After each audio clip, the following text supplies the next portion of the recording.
Assalamualaikum and hi, we are from Group 4. So now we will be presenting about our project. So we have been assigned to carry out this project, which is Trust Design and Analysis for Communication Tower. So now I will introduce myself and my group mates. So I am Nurhuda Natasha Miti Azimi and my group mates are Izzatun Najwa, Nabiha, Muhammad Saiful, and also Harley Natasha. So in this project, we are focusing on the design and analysis of a communication tower that is engineered to support essential communication equipment while withstanding external forces such as wind and seismic loads. The communication tower we have designed has a height of 15 meters and a base width of 6 meters, which are the key parameters around which the truss system is structured. After careful of consideration of various truss designs, we have decided to go with the expressing truss system. This design was selected due to its outstanding capability to distribute both vertical and lateral forces efficiently across the structure. The expressive system, with its interlocking diagonal braces, significantly enhances the tower's overall stability. It also ensures that it remains strong under wind pressure, seismic forces, and also the weight of the communication equipment. The primary goal of the project is to design a truss structure that can support communication equipment while maintaining the structural integrity of the tower, ensuring safety and also reliability in different environmental conditions. To achieve this, we have utilized AutoCAD software to model the entire tower. This software allowed us to visualize the design in both 2D and also 3D, ensuring high accuracy in the placement of the truss members, joints, and connections. AutoCAD's position also enabled us to optimize the load distribution throughout the tower and refine the design for structural strength and material efficiency. Okay, moving on to the literature review section, let's explore the background and theoretical foundation of the truss system used in communication towers. So, in communication tower design, choosing the right type of truss system is very critical as it directly affects the tower's performance, stability, and also durability. Trusses are structural systems that help distribute loads efficiently while minimizing the material used.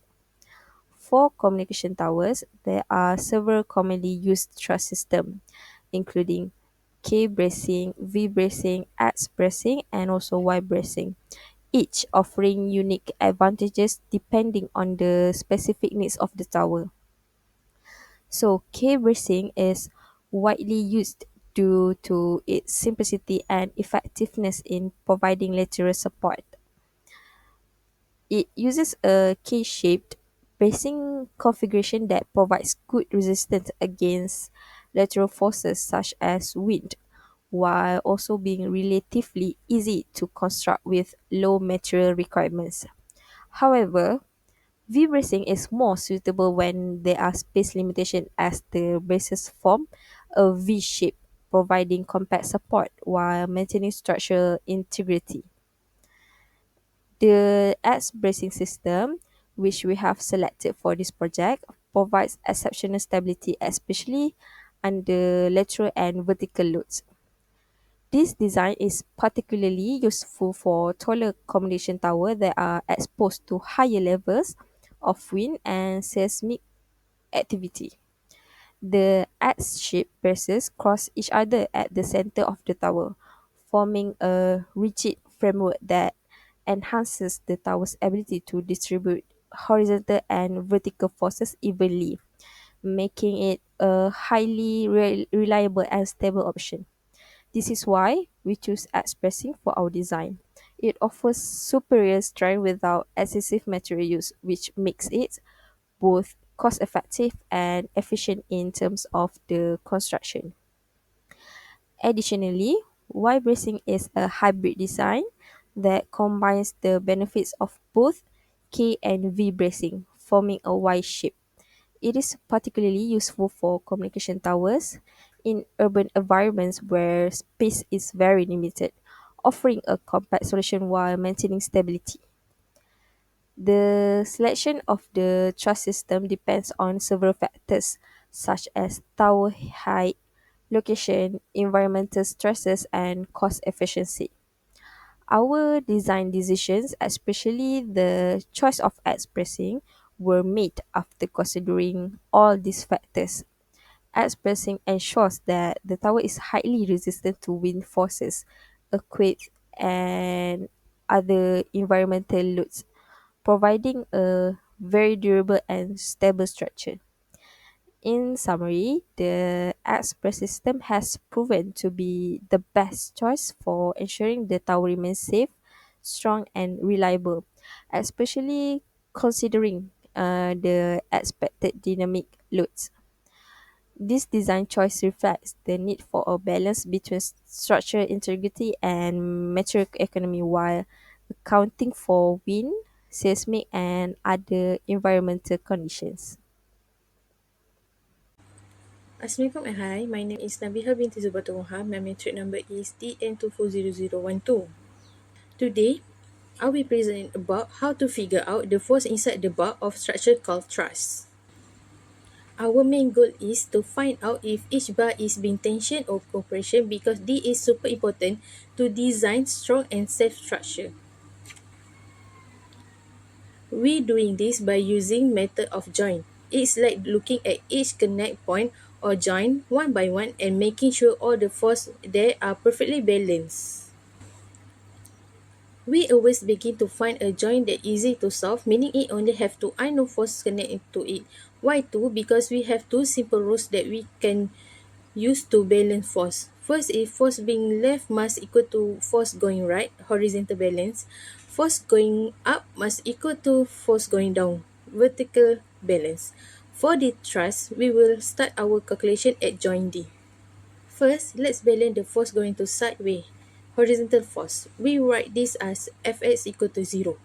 After we do the math, we find that the force in the bar called DC or FDC is 5 kN. The C here means the bar is a compression, so it's pushing on joint D. Next, we balance the force going up and down, vertical force. We write the Fy equal to 0. From this, we figure out that the force at the DA or FDA is 4 kN. The T mean is the bar is tension, so it's pulling away from joint D. Now that we know the force in bar DC, we can move to joint C. Since we know for FCD, joint C now has only two force we don't know yet. Let's balance the sideway force Fs equal to 0. Using the force we just found for DC, we calculate FCB as about 3.262 kN in compression. And for the up-down force Fy equal to 0, the helps of find FCA is about 3.987 kN, so in compression. With more force we know, we can move to another joint that has only two unknown force left. Let's analyze joint B. At joint B, we use our horizontal force rules again, Fx equal to 0. Using the force we know for BC, we calculate FBP as 2.75 kN in tension. Then for the vertical force, Fy equal to 0, this gives us FBC as about 1.129 kN in tension. Sometimes we don't need to go joint by joint through the whole truss. There is a clever shortcut called a method of section. Imagine making an imaginary cut through the sum of the truss bar. Then we can use third balance rule. Force that try to spin something on way must be balanced force that try to spin in another way. We call this summing moments, writing as m equal to 0. By choosing a smart point like point C, we can directly find the force in bar AB or FAB, which is about 0.569 kN in tension. If the second Fs equal to 0, calculation below this is for the another check for FBC form section. We check that sideway force in this cut section Fs equal to 0, we find FBC is about 0.869 kilonewton in tension. Let's look at the remaining joint to complete our force calculation for the truss. Looking at joint D again, if we balance the side wave for Fs equal to 0, we find something interesting. FDF equal to 0 kilonewton. This means bar DF is 0 force member is not carrying any push or pull under these specific loads. These bars are still useful through they help keep the structure stable, especially during construction or if loads change later on. And if the vertical force Fy equal to 0, this gives us FDC equal to 3.123 kilonewton in compression. Moving to joint C, applying Fs equal to 0, this calculation shows FCF equal to 12.949 kilonewton in compression. For the vertical rod, Fy is equal to 0. Here we find FCB is equal to 0 kilonewton, another 0 force member. That's all for me. Thank you. Okay, my name is Nur Izzatul Najwa bin Ismail. My metric number is DN240058. Okay, I want to present about solution theory. Okay, for the X-bracket system. Okay, theory, the X-bracket system based on the triangulation concept enhances a structural lateral seamless and stability by using diagonal braces to divide rectangular parts into rigid triangular configuration. This design effectively convert deformation under horizontal stress and the fixed triangle transmit force through the brace unlike flexible rectangular shape and can bend. This system transforms horizontal shear force like transform wind and seismic activity into axial stresses within the brace, providing efficient force distribution and increased structural stability. Especially reduce bending on the main column and beam, making the structure strong and more resistant to later movement. Additionally, by using the brace's full cross-section area, the system withstands significant force with minimal material, ensuring both structural integrity and cost effectiveness. This design maximizes stretch while minimizing material use, make it an ideal solution for sustainable and resilient tower structure. Next, solution mechanism. For expressive system. The expressive system mechanism involves two diagonal braces that intersect to form an H shape, in changing the tower stability by efficiently transmitting lateral force. This design distributes load across the brace, reducing deflection and preserving the structure integrity. As the frame deforms under lateral strain, one brace experiences tension and the outer compression, effectively balancing the force. This axial force distribution within the brace reduces bending moment and increase lateral stiffness, increasing the tower stability under external stress like wind and seismic activity. The intersective this intersection of the braces is critical as it helps maintain structural rigidity. Even in the case on compression brace fail under extreme force, the system ensures continuous stability by shift force to the tension brace, maintaining to the tower overall stretch and preventing location fails. The design Okay, hi, my name is Nohi Natasha binti Nur Azizul and my number entry is DN 240062.